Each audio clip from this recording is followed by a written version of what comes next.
about a jammer. A jammer? Oh. Yeah.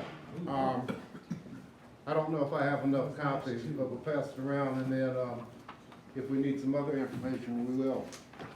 There's a, radio association called WAFA, and that is the Western Association, Western Amateur Radio Friendships Association. This association was started back in the For the lotteries. '70s, and what it was trying to Need do your call sign on there? is get rid of some of the, You done? non-tolerance that was going on back in the day and some of the things from civil rights and things like that. So WAFA started up back in the '70s, and they've been doing pretty good. However, in 2000, they had a jammer. This jammer's call sign was W6WBJ. And he changed his call to a vanity, and WBJ stood for World's Best Jammer. in his thought, I like his hat, Steve. So anyway, the FCC has been going after them. I was recently back at ARRL headquarters, and I talked to one of the managers about it there and asked for ARRL support. He's been jamming with music. There's racial overtones. There's the N-word, and it comes up constantly, repeatedly. He's on 3908. WAFA meets on Sunday, Tuesday, and Thursday at 8 o'clock Pacific Daylight Time, Pacific Time, and it's just gotten out of hand. So what we're doing is asking the FCC to revoke his license. Currently, the FCC has fined him $25,000, and he says, I don't care, they're not gonna get it out of me, so he's just defiant. So anyway, I'm asking for this club's support, for those of you who want to sign a petition to have his license revoked from the FCC.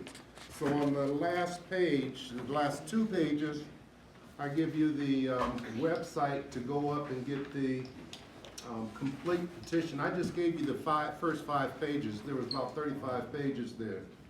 And on the last 2 pages is the information about the petition and where you can get a complete copy of the FCC complaint against Billy, as we call it. So this is something that's really gotten out of hand. I think FCC has written about it once or twice, so any support that you have would be greatly appreciated. If you have any questions, let me know. And how does everybody feel about putting a link on our website to these documents, if anybody wants to get them? I think that's a good idea because we have some people that don't come to our meetings and this will be helpful. Okay. Phil? Yeah, one thing, there's been some other problem hams and, FCC's had problems where they don't pay the fines and Yeah. stuff. And, when their license comes up for renewal, they finally have not renewed their license. I think that's probably, they've been pretty spineless in the past, but it looks like they're getting a little bit better. Yeah, they, We'll pass this around so you can sign. when I was talking with folks at the RRL, they were aware of it, but they kind of felt like they didn't know what to do. I said, what you need to do is support your membership, and that was what we were asking for, so that's kind of 2 ways we're going. So Pete? Yeah, I can put the link up on the blog site there and call people's attention to it with the next blast email. Okay, real good. Any other questions? Thank you very much, appreciate it. We can put it up on the website too, we can have Trish do it. Yeah. Okay, Put up like, so you have it on the blog site and, k0rv.org. Jerry, do you have a copy of it? What?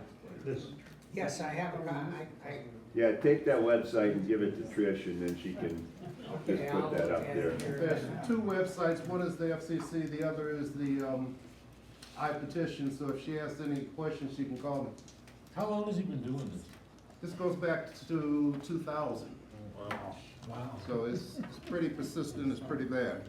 Thank you We for your don't have them support. proactive. Can I make a comment real quick, along similar lines about the legislation? I sent out that blast email, ARRL, the legislation. Did you guys get it? Yeah, on tennis. Okay, so I talked to Russell, W0CDE, our president, about this, trying to understand it a little better. And what he told me was this: He said, today, the XYZ Homeowners Association, in their covenants, can write in their covenants, the only antenna you can have on your roof is an 18-inch satellite dish, and today, he said that would be totally legal for any homeowners association to do that. So what he said is, if this legislation does pass, it allows us as amateurs to push back against the homeowners association and say, we have a federal law that says we have the right to erect a reasonable antenna. That's where the tricky part comes in, the word reasonable antenna. But he said, today, without this legislation, we as amateurs have no legal recourse against a homeowners association that puts that in their documents. So this doesn't really provide an immediate solution, but it gives us as amateurs an ability to push back against homeowners if you want to put a And cities, municipalities. Yeah, anybody that says you can't. Well, they're already, the cities already have, they have to make reasonable accommodation for cities, but because the covenants are a private contract, the FCC said that they couldn't just make an arbitrary rule on that, so that's why they had to put special legislation through. So it passed the House already, is that right? Yes, Yes. and it's in the Senate. So if you want to go and encourage the senators, there's links on the email I sent you to get your voice heard by the senator and stuff like that. That worked very well, that was Yeah, Lindsay, just like. Yeah. that's the one I got to see Yeah, about sending letters. yeah, so that's what it's really about. So it's not really gonna absolutely fix anything, but it's a step in the right direction and gives the amateurs some pushback against homeowners associations that might not like these antennas. Pete, did they give any kind of deadline, Not that I'm aware of. timeline or anything? Anybody else see Has anything? Has the Senate passed it, or is it They're just the House? just The now- House they're passed it, it's just The now. House passed it. I guess Right, now so the it's- Senate has to pass it. Yeah, and then guess who has to You should sign have it? gotten something from, you should have gotten an email from AARL asking you to contact your senators. I got one and I sent it in and contacted both senators, and I got a reply back from Corey Gardner saying that he hasn't had time to read the email, but when he does, he'll respond to me. But I haven't gotten anything back from Michael Bennett yet. You will. Probably not. So let's take a minute and go around with introductions and Okay. get going. I'm David Ron, KD0WQC. I'm the vice president of the club. Our president is unfortunately not here, so it falls to me to start the meeting off.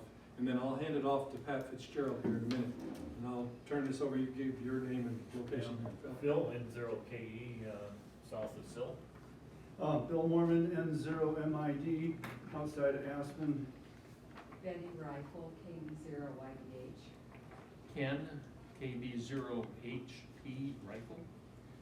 Brian, N0THY, rifle. Frank McKibben, N0AFO Vale. Cover the guys in back there. These three guys are gonna be tested. Yeah, so just give your name. Yeah. Dennis Fitzpatrick from Carbondale. Wayne Starr from rifle. And Matthew Starr from rifle. Gene Cracklow, KC9MUN, Delafield, Wisconsin. Welcome. K0WJR, Ken from Belmont Mesa, and Dave, the thing that you left back in Rifle we brought. Something I left, Yeah, like my wife. yeah. Yeah, I tried to get her to come with me and she wouldn't come this early, so thank you. Go ahead. K0JEG, Eric, Battlemont Mesa. I'm Bob, KI0G from Glenwood. Kevin, KD0MA, Glenwood. Robert, 80TA, Carbondale. Jim, K0FMH, Glenwood. Jeremy, KC0VOA, Carbondale. Dennis, K0IHB, Glenwood. Chuck, N0NHJ, Glenwood. Jess, W6CKC, Snowmass. Joe, KD0WAH from Eagle. Cy, AE1V, Aspen, and also / OA7. Steve from Aspen, W0SRG. Jerry, N6HUQ, Glenwood Springs. Patrick, KB0K, Glenwood. Bob, K9MWM, Glenwood. Pete, N0ECT, Avon. And now with the presentations over with, we'll start the meeting. Pat, what we do? So we've got several presenters today. I think we're gonna start with Ken, KW5KJS. New call. New call? Oh, Yeah. Sorry, I don't have the new call. That's, came back there. Change it again. What is it, Ken? I don't know. K0WJR. WJR, okay, so we're starting with you, with the topic of ham shack on a budget. And I wish I'd heard this presentation 25 years ago.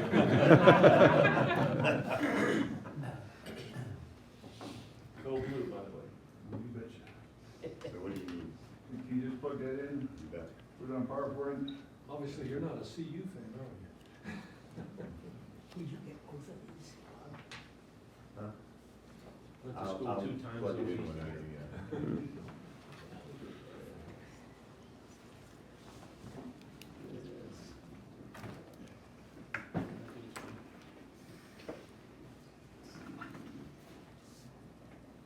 That's not, that's no, not. you put that wrong one.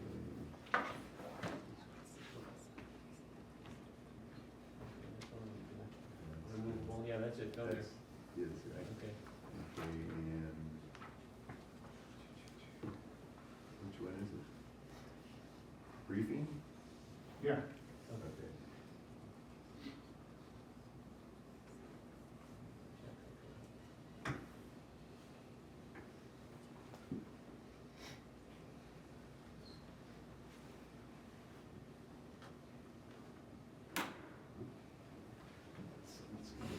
Cartoons, too. Yeah. Can you tell he's a school Click that. teacher? Can we click on the slideshow? This one? No, next one. Oh, No, there we go.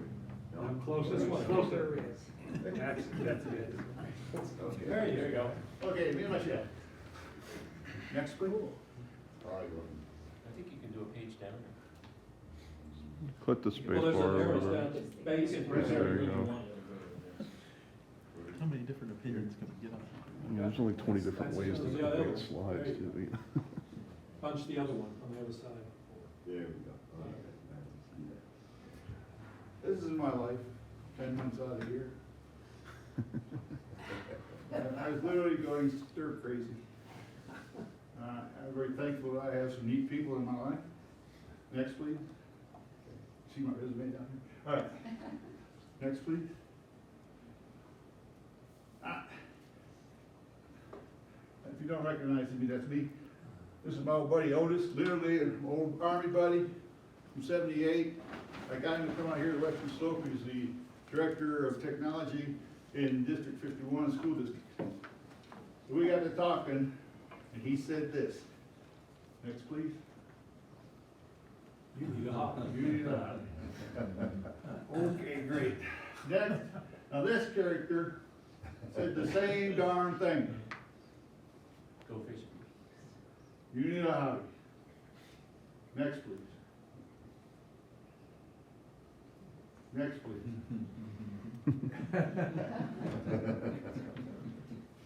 Okay, I need a hobby so I can play a wife. Next, please. KB0HP. Next. He was QRX, we called me, told me to get me a hobby. Next, please. And, You started with a blank sheet of paper. that's right. Next, please. That was me. My salad days. This is gonna be over me. I said, okay, Singapore. I got Singapore background. I do have some electronics background. I know what I'm doing with a PC, a tablet, a smartphone. I have all this experience. I really enjoyed HF radio teletype, which was one of my first assignments. So I figured, next please, and in, from ham radio operator. Dave and Ken certainly encouraged me in that direction. More like shoved him in that direction. Next please. Oh, back up one please. So I did my research. Want good stuff. Wanted to take that down, steal it from Cameron. So, you know, hobby, there it is, sans cabling and the microphone and the computer and a few other things. So I took it to my wife, next please.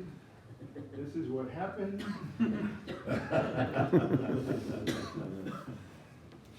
Next, please. So, we did a lot of looking out there. I wanted to start out with that. I wanted an all-band, all-mode transceiver. I narrowed it down to these two. I wanted to keep it around $1,500. Basically, this was a little bit more new. This was a little newer. I think this was reviewed in 2000 in QST. I had IFDSP. This was very easy and intuitive to get to know. Nice buttons down here. That looks Russian to me anyway. For a bunch of reasons, I got that. The IC 7100, if you haven't seen one, didn't catch it at field day, here's the control head.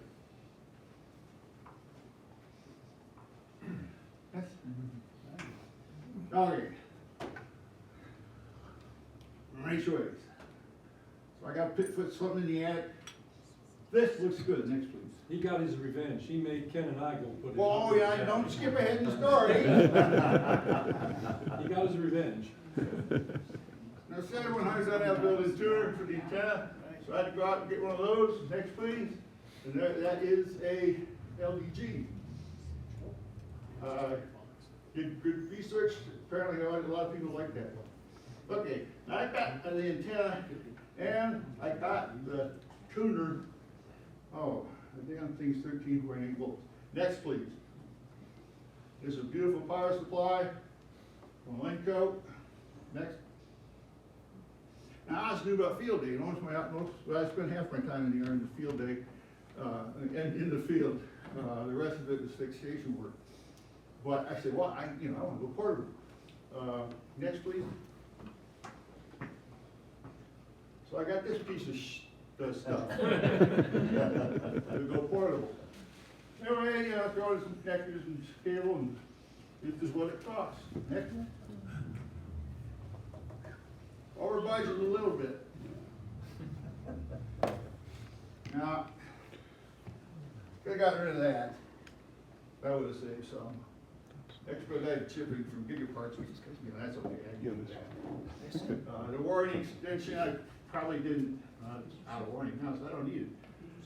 I should have saved a few bucks there. Now what's missing is cable and connectors, and we'll get to that. So that's where I was at, 2110.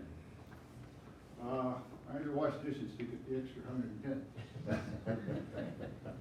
Next, please. Oh, yeah. The Mofe. It's my first one. You guys got me squared away? There it is. Next, please. This is where this love has started. ANGRC 106, AM radio, United States Army, one each. The amplifier, the radio. We were running teletype. I had 2 of these rigs to begin with. My first assignment as a second lieutenant, and then I had a whole battalion's worth. That wasn't that many either. There was a lot of other stuff in the company, in the battalion. But when I got there, this was in the post-Vietnam Army, both of the radio teletype rigs in my first outfit, Air Defense Artillery, they were under buttons. So I learned how to put all this stuff together, rewire whole rigs, and it was just fantastic. How much does that thing weigh? Oh, those are both 45 and 60.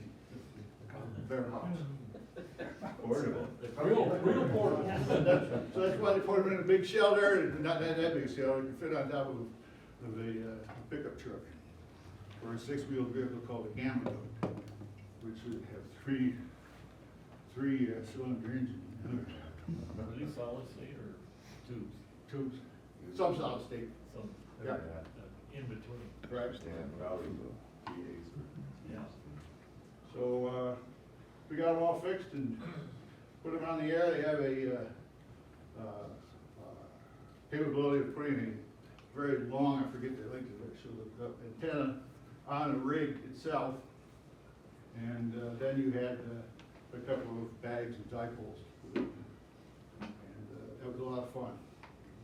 In the rigs, where there was an extra receiver, I used to go in at night, I do the work at nights, but this was actually early morning, and I was able to tune to AM 760 Detroit, Michigan.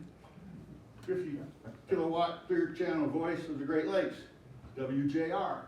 Yeah, I'd listen to the Tiger games for a while. Then get back out of the road. Okay, there we go. Next, please.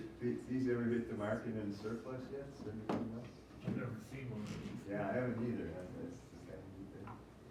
Is there Probably with some third world country. Yeah, probably.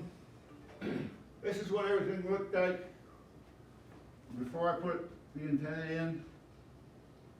And next, please. And this is what everything looked like after we put the antenna in. Now, he has HOA. HOA. HOA, I said HOA, yeah. Next, please. I can't thank those two gentlemen enough for everything they did for me. It was fantastic. It's Betty too. I mean, I love you guys. That's a relief, because we really thought we screwed up. Other than the fact that I didn't measure the route and ended up with an antenna that's a little bit too long and is now sort of bending in the edges, we did okay with that. This is right in the middle of the attic, hooked up the OCF window, and sort of a sloper. This is about 6.5, 7 feet, and we went down to the very bottom of the roof line. Next, please. Again, Dave and Ken, just super work. Ken donated this to me, and we hooked it up and it shoots into ammo points. Is it vertically polarized there? It looks like it is. Is it? Yeah. Okay. Next slide. It's kind of hard to see. This is the conduit. It's just, the way they did the walls came together in a funny thing. They did a lot of round walls in this house. So this was available, so I said, cool, so let's do it. Well, paying attention to the electrical line. Next, please. There's the bulkhead. You see some Ken Ron's handiwork there. Now, whoops, back up, please. No, that's good, we'll keep going. Okay. This is it, that's the shack. Here's the control head. This is the rest of the radio. There's the tuner. And the power supply's over here. All the wires come off the back of here and go around to that bulkhead that you saw. Running a Toshiba with Ham Radio Deluxe and Chirp. And since it's such a demanding hobby, I have refreshments over here. That's good. Next, please. Ham library, just a starter set. I'm continuing to accumulate that, so yeah, now I'm over 2,000. I don't worry about it. It's been a couple of years, but I really enjoyed this manual. I got that from Dave. Super, very comprehensive history of the first 50 years of amateur radio. Obviously, I get most of my stuff from ARR. Next, please. Okay, next, please. KE0BTT. What? KE, where's the end? What? BTT is not for me. Next. They got things that are called vanity call signs. You can apply for your own call signs as long as it's not been in use, or as long as it's not been used, or hasn't been in use for more than 2 years, or I forget the exact thing. But anyway, I looked on the site and I got, well, yeah, hey, that's great. Until I had to use it. My middle initial is J. Okay, all right. Oh, vanities are free now. Okay, boom, hit me, there you go. K0WJR. That one I think sticks. I'm just confuse the heck out of anybody when I go to Michigan, but That's not a 1x3, though. you're right, I messed up. Next, please. Oh, this is the good stuff.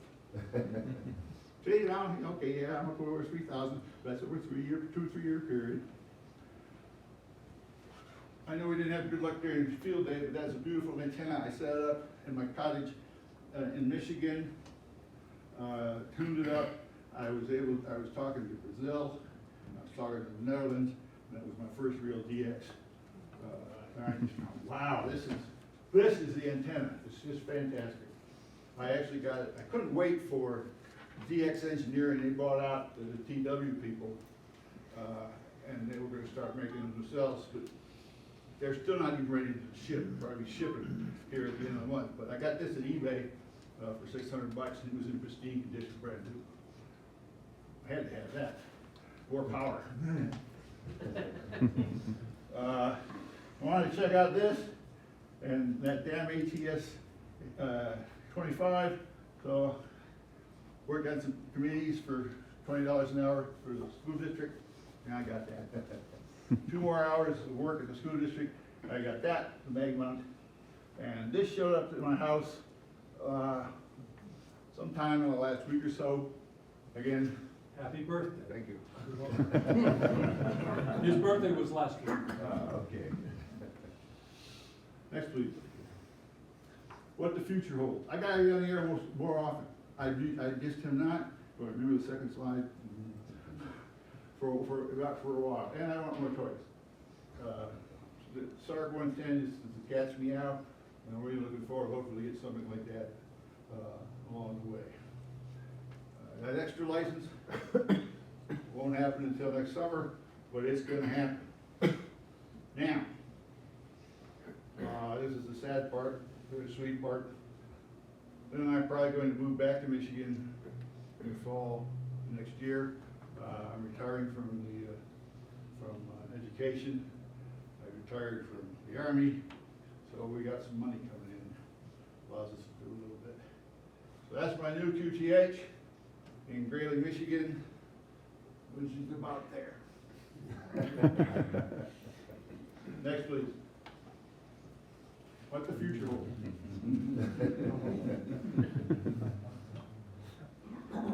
Next. Any questions? Oh, on your current antenna that's in the ag, what band works best for you, 20 meters? 20. 20? Definitely 20. I lived in a house in Ohio and they had a huge attic and I had a 2-element beam for 20 and they were fixed in Europe. I couldn't rotate. That was in the attic. I had read about TW2010s being put in the attic. Yeah. Haven't tried it, don't know what I will. You know, just sitting on the ground, it's fantastic. How's the noise at your place? Oh, that's 9? Okay. I'm not the only one then, so. One general comment for, excuse me, the newer hams in our group. You know, $2,000 or $2,100 can be a lot of money when you're starting out, but be aware that Ashton Lee, one of the members of our club, has several loaner radios that he will loan out indefinitely to a new ham to get you started. And then be aware of used stuff too on the various radio sites. You know, you can get started pretty cheaply, really, by shopping around. And the really neat thing is helpers like Dave and Ken Ron. Almost anybody in this group is willing to come over to your house and say, okay, here's how you hitch this up. And I remember the frustration when I was a new ham, 1981, and I'd call Bob Cutter up and say, how do you do this? And he'd say, hams figure that stuff out for themselves. Thanks, Bob. That means I don't know. Let me piggyback on that comment. And I meant to say this, I apologize. This radio was $14.99 back in October 2014. Price point down below $900. Yeah, they come down. That's that SDR putting pressure on the market. Yes, yeah, the software, the SDR, that's 7300, which does not have the 70 centimeters in the 2-meter band, but you can use your bow fund for that. That's still at 1500. The ASU 991, no VHF, UHF, but its price point is below 800. The ICOM 718, you can get a hold of that for about 600. They also make a 7410 rather, and that price point with rebates right now is like $1,100 to $1,200. Well, the Yaesu that you showed up there, you can get, and that has UHF, VHF, and that's 850. So you can get that price down. Sure. There's a lot of hams out there that gotta have the latest radio, and they'll sell you last year's radio for about 50% off, and there's nothing wrong with them. I mean, there's a lot of good radios out there. And again, back to your point of things like noise level and that, you don't need the latest radio if your noise level is S9. So if you know Larry Gerbaz, get to know him really well, because he does that. He buys latest, greatest, and pawns off his old one. I got one of his old ones. And all his new ones are sitting in his garage. In a box. Yeah, in a box. Is there a noticeable loss when you move your antenna into an attic or indoors? Oh, yes, yeah. Well, usually because you've got electrical wires going through your attic, so you're gonna have some noise automatically. So it's more noise than it is an actual loss from trying to get through the walls and Yeah, well, unless it's a metal roof, it's just wood. Yeah, it's just wood. Obviously, the aluminum supports that you nail in, connect the wood together, stuff like that. So there, you saw in my conduit, it was a electrical cable for the swamp cooler. Might help. There's, you know, once this law goes through, which hopefully is gonna happen sometime this year, that thing will probably get piggybacked on a spending bill that everybody wants to pass, and, you know, that must pass, and that's typically how those small little vote-getting bills, which is what this is for our congressmen or the senators, when those things go through, then, you know, you're gonna be able to do vertical antennas in your backyard that are not unsightly and things like that. And, you know, they're not optimum. You know, living in a QTH like Phil's got out in the middle of, you know, where you have no electrical lines around and stuff, and you got a quiet environment, that's obviously perfect, but, you know, whatever gets you on the air and whatever works is what works. Up in Vail, people aren't too excited about seeing big antennas, but they don't notice a little wires stringing off through the trees. And Ashton Lee, he lives in one of the most controlled environments in this valley, and he's probably got both ends of the spectrum. He's got a remote shack that's got a very quiet environment, and he also has a location at his house that's in a covenant-controlled neighborhood, and he works a lot of DX from there. Well, when I went to field day, you guys were showing me what you could do with like one wire. And that, I was pretty amazed by that. And then I've got a tree in the backyard that's adjacent to my deck. And there's all kinds of wires going out to the deck to dishes and whatnot. I figure if I use that tree, every year the antenna's just gonna get higher. Well, not quite. If you need a launcher, you know, see, Lear has a launcher, he can launch that up in your tree. With an antenna tuner, you can load up the gutters on your house. Huh. Of course, that doesn't mean the signal is. It's not ideal, but. No, I mean, but, you know, again, you use what works. I used to, if you age copper wire, just leave it outside for about 6 months. I stapled mine to the trim on my own condo when I lived in a condo. And I just had my 40-meter V, wasn't a V, it was a U. I just took the staple gun, put it up, nobody ever saw it. He also got an official observer's notice that he was in violation.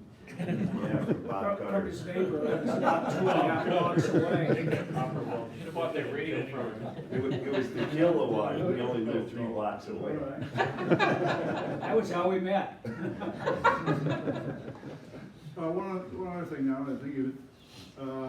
I forget the website, if you can look it up, but I ran a power density calculation from this website, putting in my normal operating power and frequency, And I was within the federal regulations for RF wattage at where I live downstairs. So that's what we have. Give us again the website for the bag, you can do the query and find Oh, out what's yeah. available. Back up soon. How far?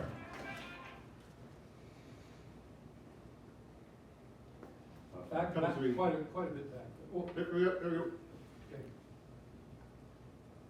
There you There go. it is. Well, I went too far. There. Oh, okay.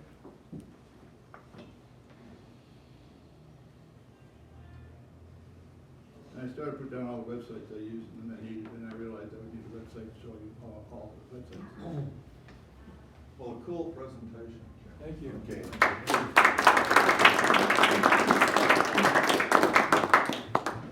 Bob Cutter has got quite an exhibit here that he's going to tell you about on antique keys. Are the keys online? So Bob, These aren't antiques, we used to own some of these. Oh, he may have been talking about Bob. Well, this is more of a hands-on thing, so I'm not gonna talk a great deal about it. But to give you an idea, there's basically two kinds of code, and you may not be aware of it. There is the landline, which the railroad and Western Union used, and it was exactly that. It had hardwire lines running up and down the railroad right away and everything else like that. And it utilized this type of code. You heard it in the old Western movies and everything else. Just before the Indians came over the wall, he was busy sending there before an arrow got there. These are the three basic kind of keys that are used. The regular straight key, and old-time telegraphers developed a phenomenon or a syndrome which they called glass arm. And basically that was nothing but carpal tunnel, we know of now. And so they thought, okay, let's see if we can change the motion. Rather than up and down, let's change it to side by side. So they invented this key, which is called the side swiper or cootie key. And so it changed that motion from up and down to back and forth. Now you notice I'm switching in here. I'm doing the same thing that Eagle, Glenwood Springs, and Rifle, if those were telegraph stations. They're all connected in series. And if I want to get in, I open one. In other words, Glenwood opens its key, and it's now got the signal that's going up and down everywhere. He closes his key, and Grand Junction opens his, or Rifle. This is a vibraplex, or semi-automatic key, sometimes called a bug. It automatically sends dots by that vibrating motion. Of course, the big problem is your brain's got to be able to count those, okay? And you may end up with 4. This key, or this type of CW, you don't listen to the click. You listen to what is in between. You listen to the silence. That's a dot.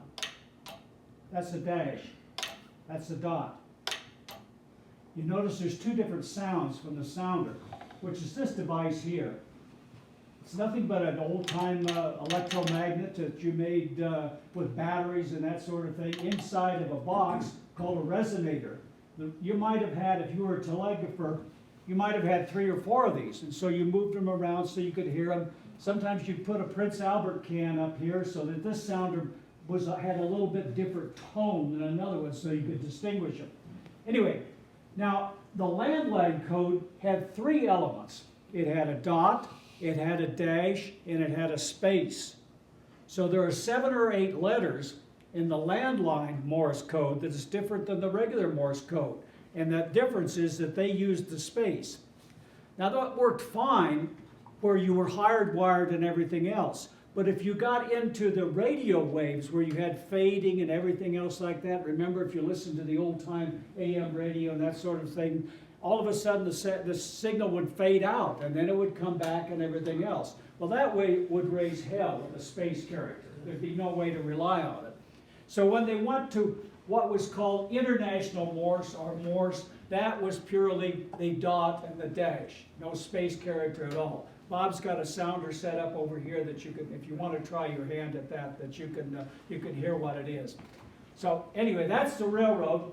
These keys here are an assortment of various kinds of keys that date from about 1890 for this one here up until these in through here were basically World War II keys that, and I forgot one, I apologize for that, but I had one that has a leg clip that went right here on your leg, and so that the key was by your knee. This was primarily used for the Air Force for bombers.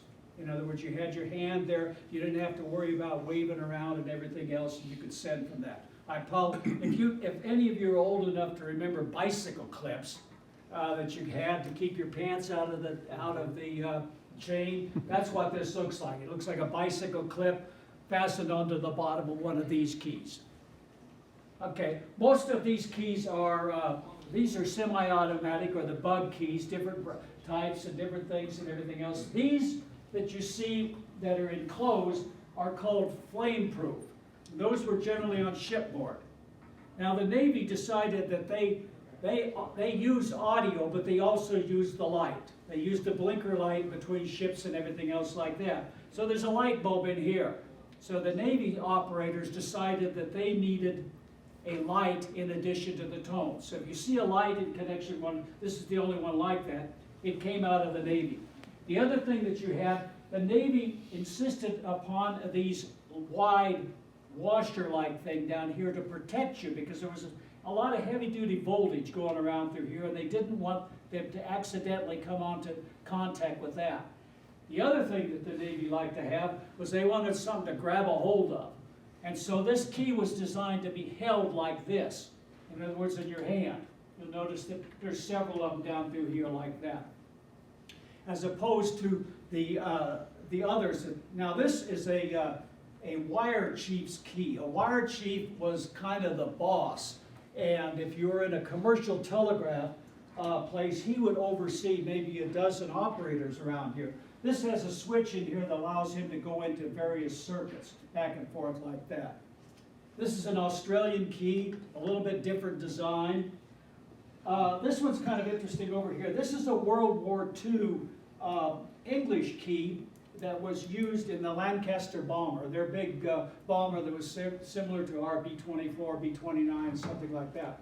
This has a bail that you'll see on the back side, and you can use that bail to lock the key down.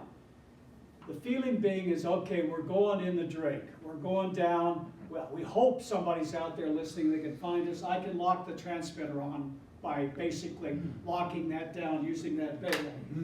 So that's the reason for that. Take a look at them afterwards. Any questions that you've got on the thing? Yeah, I'm trying to learn code now. And I was in a forum on the internet, and people were like, well, what's the best way to learn? How do I learn? And one guy said, well, he was a trainer in the service, and he taught people code. He said everybody came out in 30 days, and they all knew Morse code.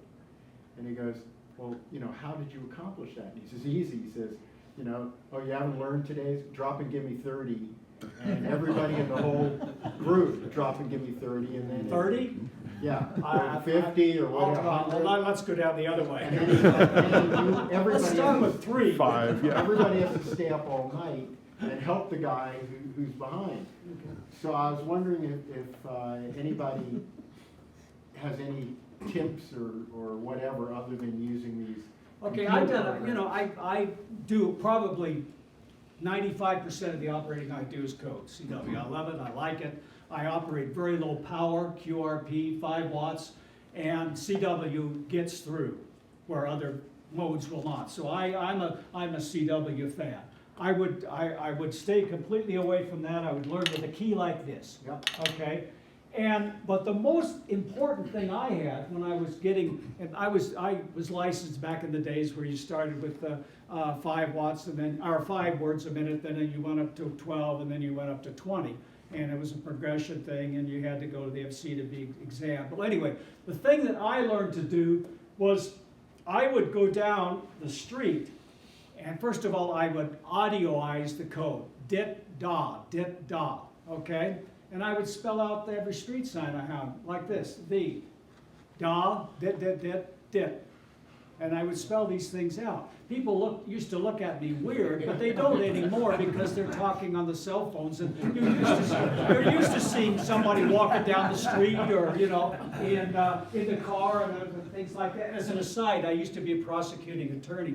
And in the old days, one of the criteria for locking someone up for a mental health evaluation was, are they walking down the street talking to themselves? I mean, if you check that box, it was off to Pueblo for an evaluation. I don't know what the hell they use now for a criteria. If they use that criteria now, we'd have a bunch of attorneys going off to. Maybe that's it, maybe that's it. Anyway, I'm really embarrassed because sometimes I'll answer somebody when they're talking over here, you know, and I think they're talking to me, you know, and they look at me like, boy, are you an ass? But anyway, that's neither here nor there. But that was the best thing that helped me, was I just, every opportunity I came to, if I saw a sign like that, I would spell it out, and I do it out loud, because there's something about doing it out loud rather than in your head.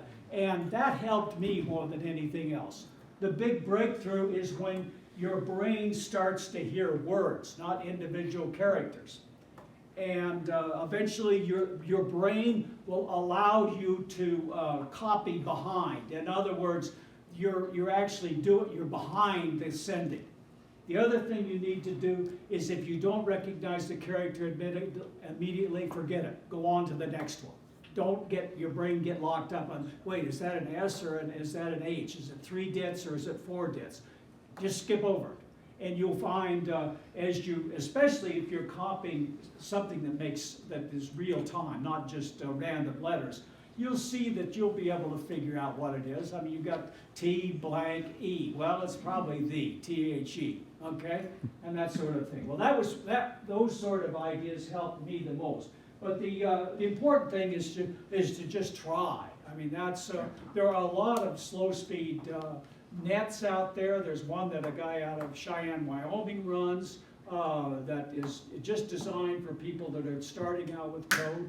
And don't be embarrassed about it or anything else. It is another language. There's all kinds of theories. If you have musical aptitude, you do better at code. If you don't, I don't know. My poor mother spent a fortune on music lessons for me, and I'm a pretty good code operator, and I'm not a musician. So anyway, whatever. Jerry, you had a question. Yeah, W1AW. If you got a receiver there you go. that you can hear W1AW on, that's the way I did it.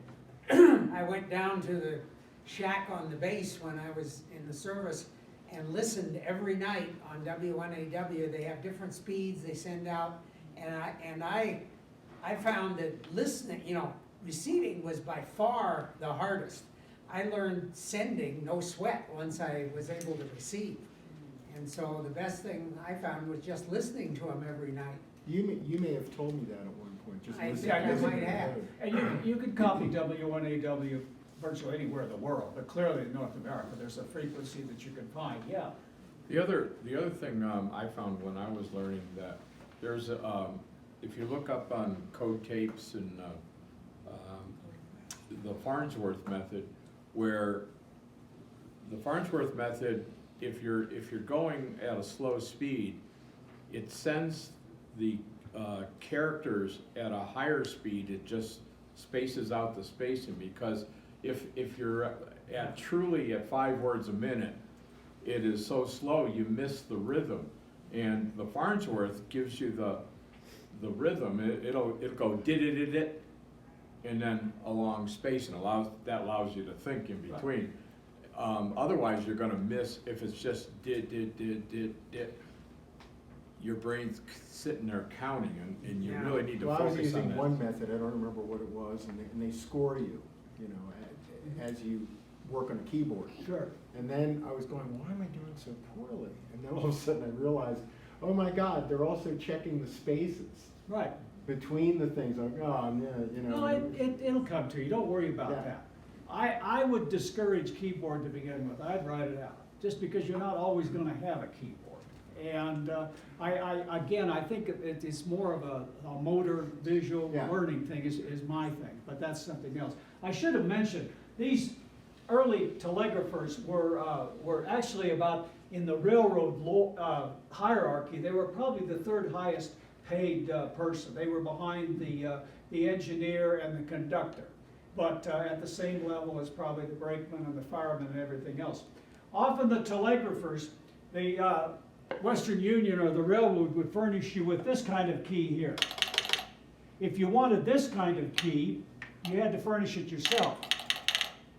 And these guys were very independent because there are about 6 adjustments here on speed by moving this weight on this bar, spacing and everything else. Well, you get it fine tuned to your touch, and you don't want anybody else screwing around with it. There are cases, and I apologize, I didn't bring one in, but there are cases that look basically like a lunchbox that you carried it in.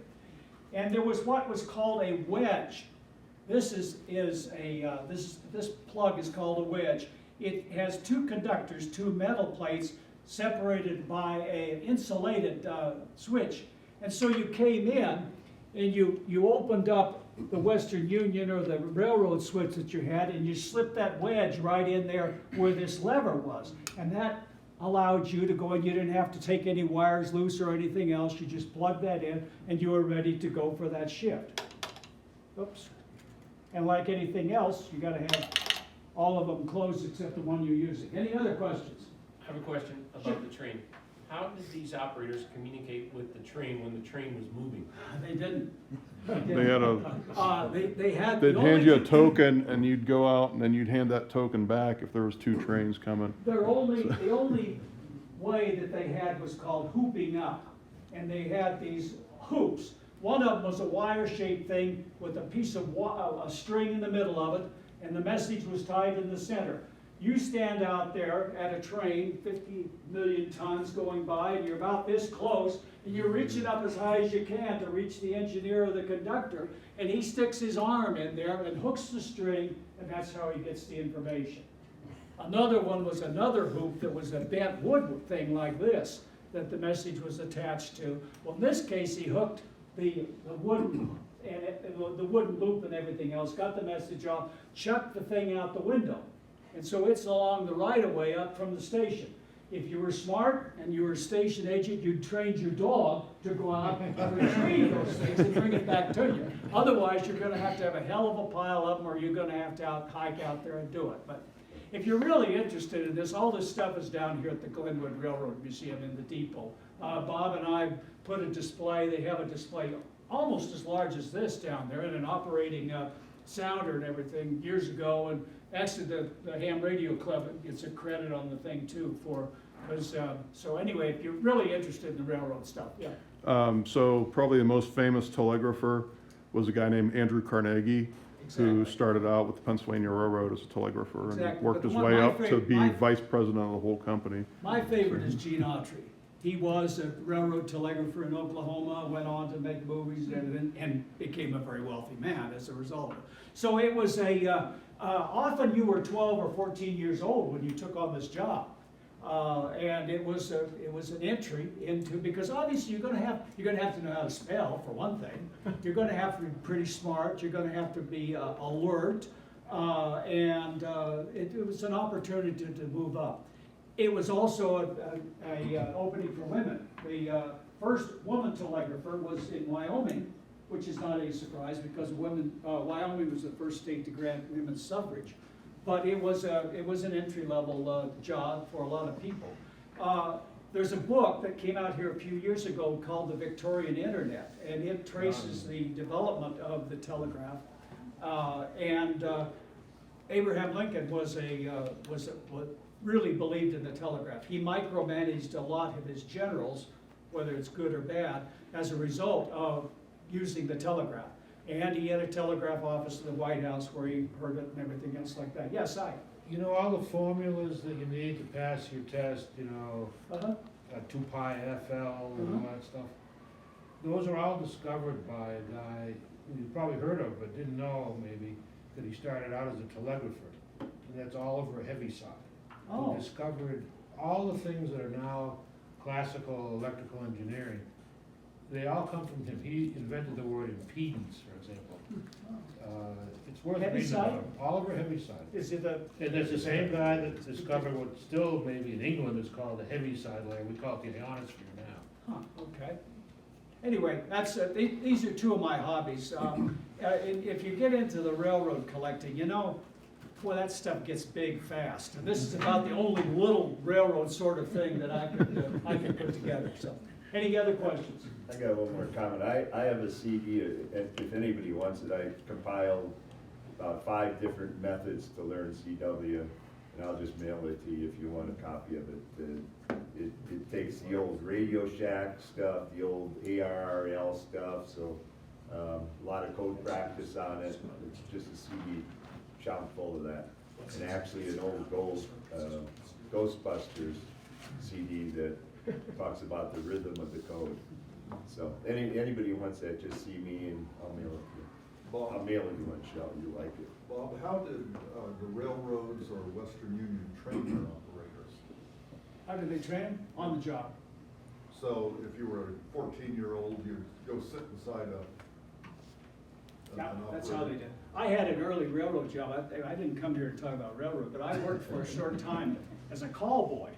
Honest to God, that was the, that was the, that was the job description in this day and age. When they were putting the word out about, I gave a lecture on this down at the museum here last week, and I said, I don't think we ought to use call boy as telling what I did. Sometimes they were called callers. Basically, my job was you're a railroader and you're on the extra board. In other words, you're sitting there waiting for a train.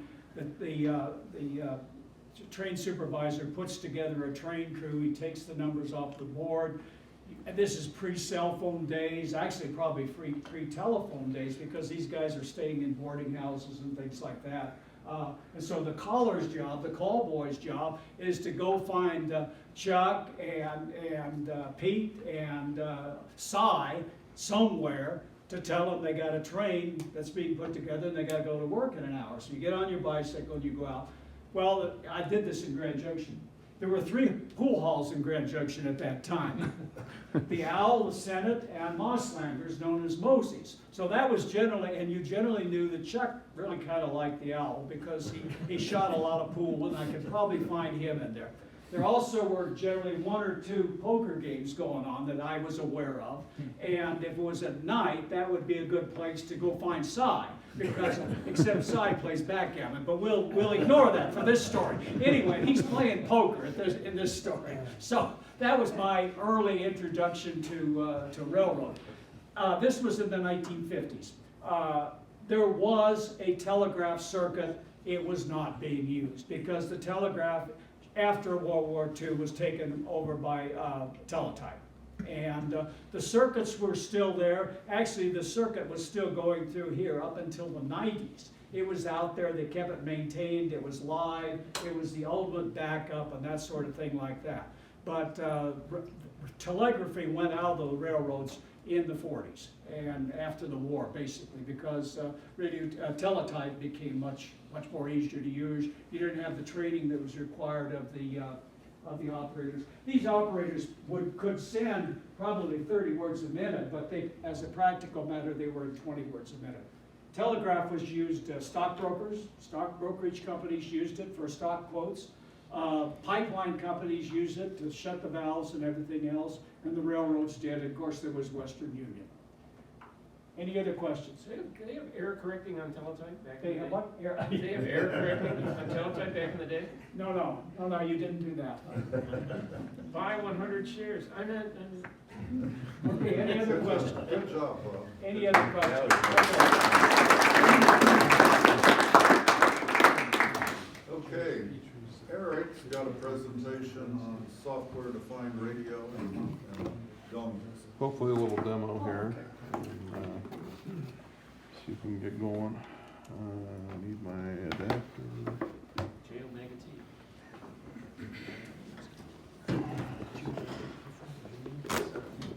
While we're waiting for this to go, anybody that doesn't have a lottery ticket for our drawings? And we have a couple of additional items, courtesy of Frank, for the drawing for, limited for new hands, we'll say defined as you don't have an antenna yet, is Frank's got You have a a pen? R7 Cushcraft, We got a pen up here. good for 10 liters through 40 meters. That's one of the drawing prizes. And, the 2015, 2016 ARRL repeater directory desk size. So in addition to, 3 ARRL books that we have. Bob? Pat, I've got another one. I haven't had any hot offers on these two, mobile Hustler over here, so I'll throw those into the pot too. Okay, well, this is gonna be a hot day on door prizes. We may have more prizes than we have participants.